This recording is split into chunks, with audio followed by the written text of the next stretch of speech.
Assalamualaikum warahmatullahi wabarakatuh. Apa kabar teman-teman semua? Selamat datang di channel terbaru saya, Kang Aming Rajut Bandung. Ya, kali ini adalah merupakan video pertama saya yang akan memberikan tutorial kepada teman-teman pengrajut pemula. Ya, banyak di antara teman-teman yang request, Kang bikin dong channel khusus untuk rajutan. Nah, hari ini saya akan coba berkenalan dengan teman-teman yang suka membuat rajutan ataupun yang baru mau memulai rajutan ya. Oke, sebelumnya perkenalkan terlebih dahulu, nama saya Kang Aming. Saya berasal dari Bandung. Ya, saya sudah mulai merajut sejak umur saya 11 tahun ya. Waktu itu kelas 5 SD, ada tugas di sekolah. Saya mulai membuat rajutan dan ternyata seru juga ya membuat rajutan, sehingga kegiatan ini menjadi hobi yang salah satu hobi saya yang terus dikembangkan gitu, sehingga sampai dengan hari ini ya usia saya sudah di atas 40 tahun dan merajut itu menjadi sebuah hobi untuk mengisi waktu luang yang menyenangkan. Oke, dan banyak di antara teman-teman yang juga ya bukan cuma emak-emak, kalau banyak stigma orang rajutan itu adalah kerjaannya emak-emak gitu, tapi ternyata banyak juga kaum pria yang menggeluti dunia ini, bahkan dunia rajut-merajut maksudnya. Bahkan banyak di antara mereka yang juga menjadi expert membuat karya yang luar biasa ya. Oke, teman-teman, ya, untuk perajut pemula saya di video pertama ini ingin memperkenalkan terlebih dahulu apa sajakah yang dibutuhkan oleh seorang perajut pemula ya. Oke, yang pertama pastinya adalah alat merajutnya. Alat merajutnya yaitu hakpen. Ini dia teman-teman hakpennya. Ya, ini saya punya hakpen yang sejak dulu banget saya pakai. Nah, ini mereknya Tulip. Wah, ini sudah sangat klasik ya. Ini nomor 1 strip miring kosong dan 2 strip miring kosong. Jadi dua sisinya itu berbeda-beda. Ini udah agak sedikit berkarat tapi tidak mempengaruhi hasil karyanya. Kemudian saya juga punya hakpen dengan merek Rose. Nah, ini.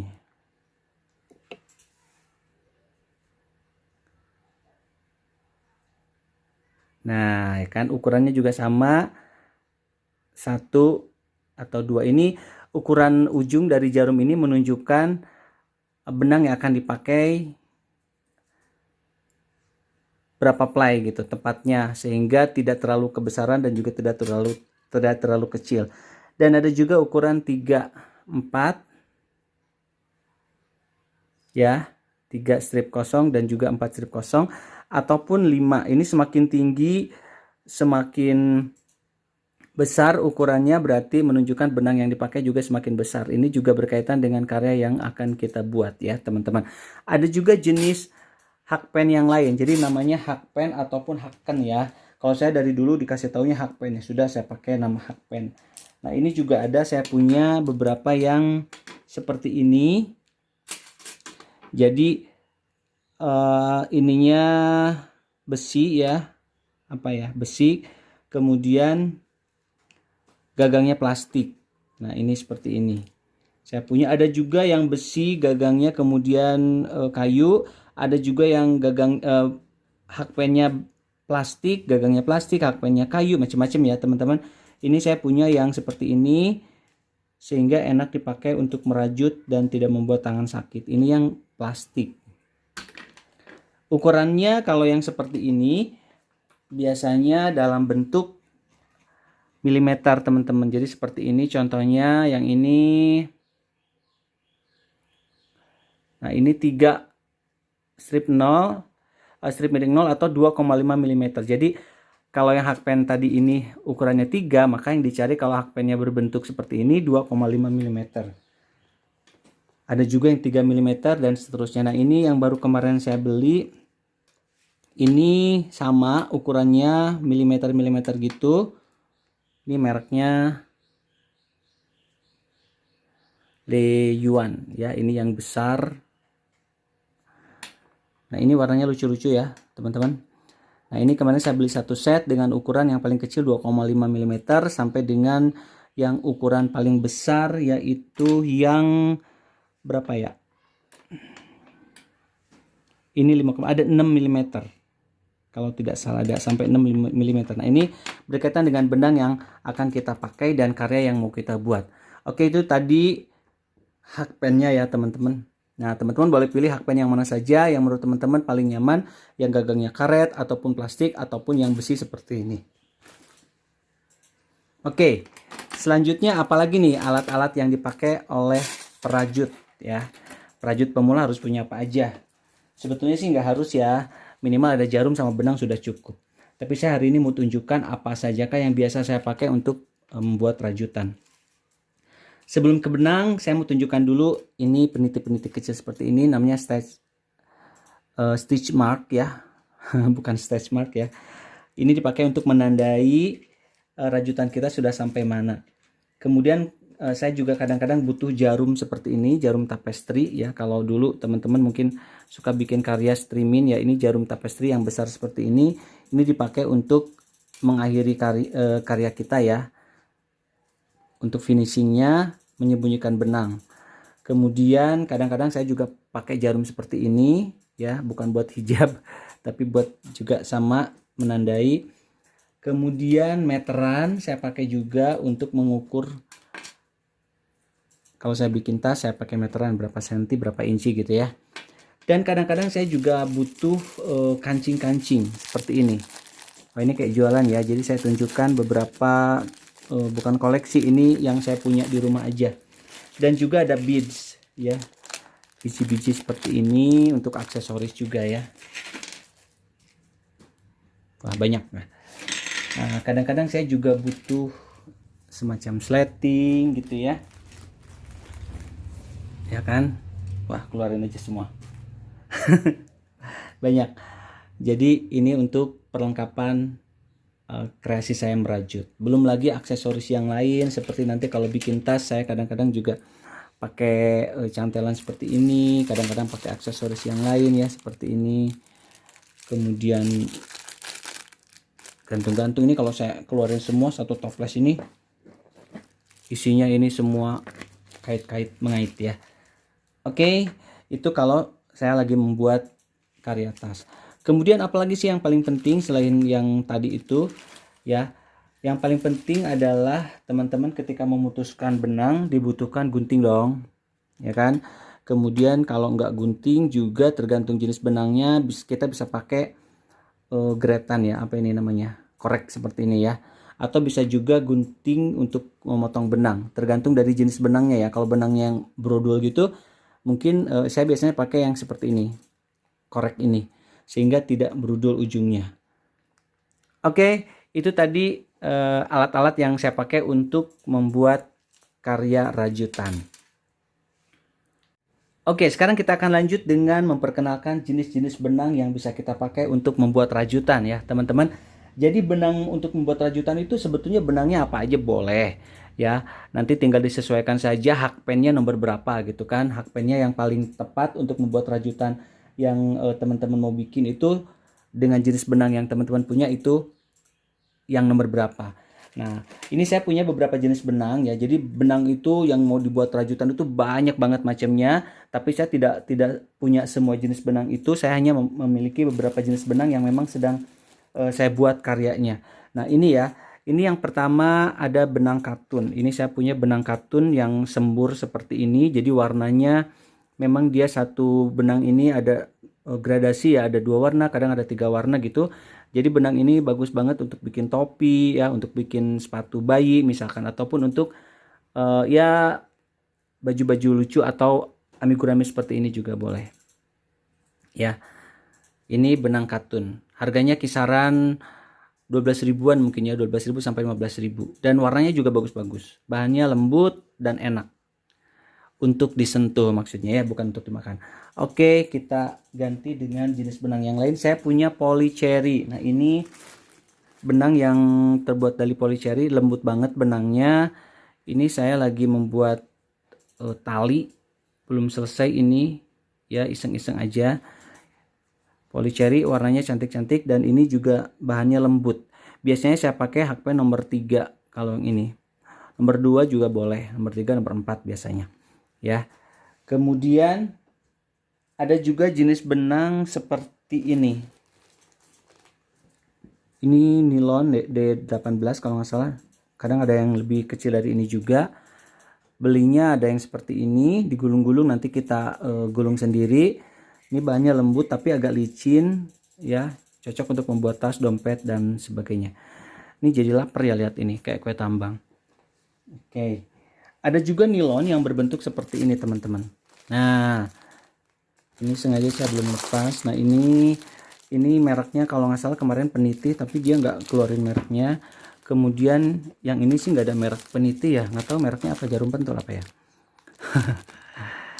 ini saya juga lagi bikin karya. Ini nilon D27 ya, jadi D27 pun ternyata ada yang kecil ada yang besar, tapi overall ini saya pengen cepat-cepat bikin, nanti habis ini saya mau bikin ya. Next,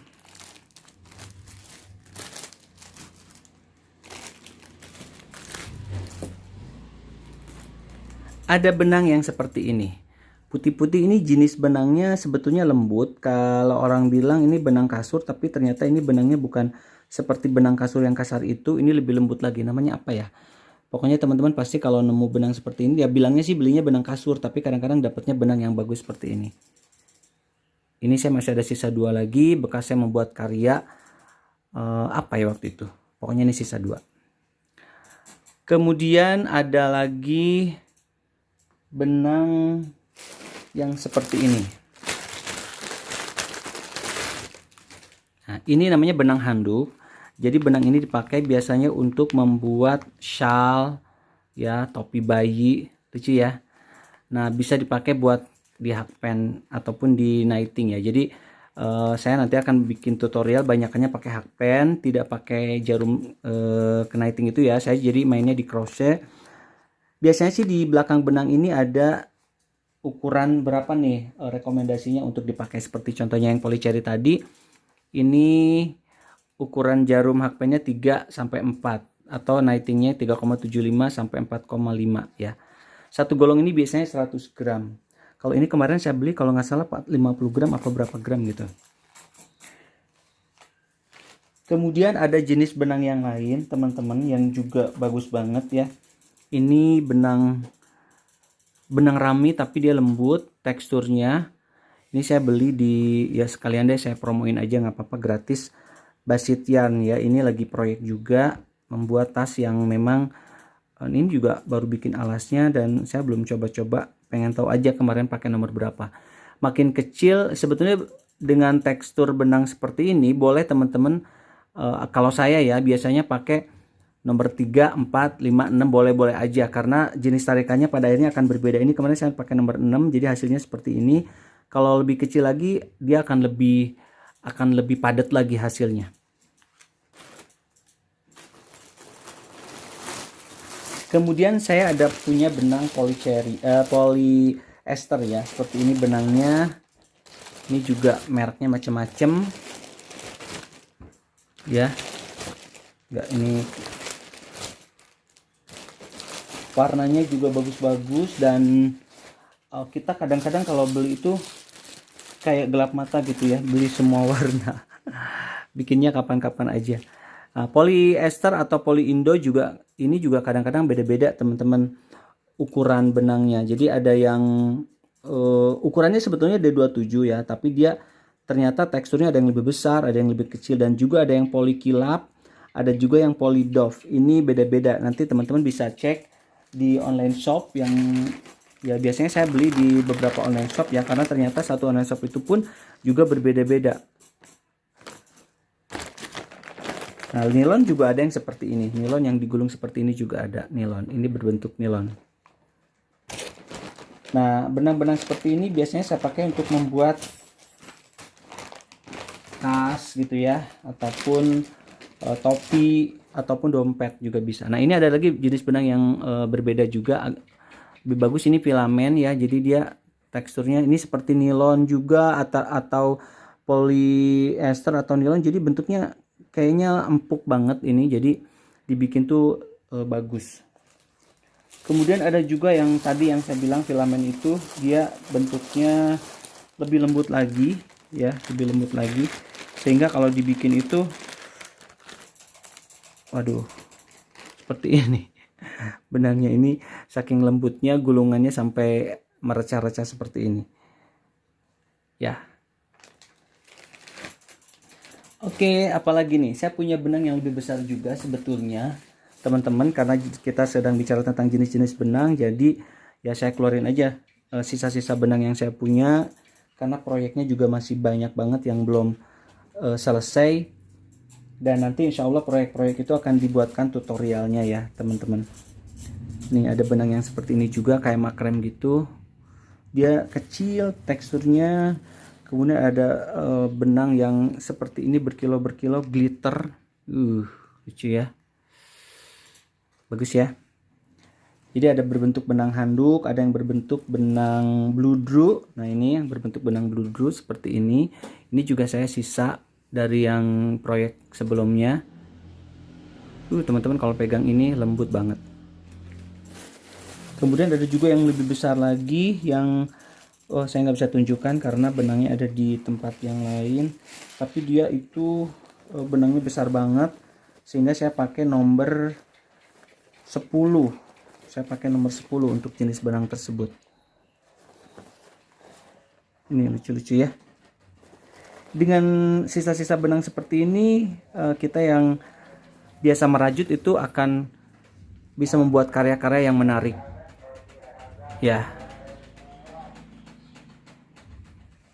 Oke teman-teman, itu benang-benang yang bisa saya tunjukkan kepada teman-teman, jenis benang-benang yang bisa teman-teman pilih untuk membuat karya apapun itu, baik shawl, mungkin selimut ya kan, ataupun mungkin alas piring, amigurumi seperti ini, boneka-boneka lucu gitu ya, ataupun tas-tas ya yang nanti tutorialnya akan saya buatkan untuk teman-teman.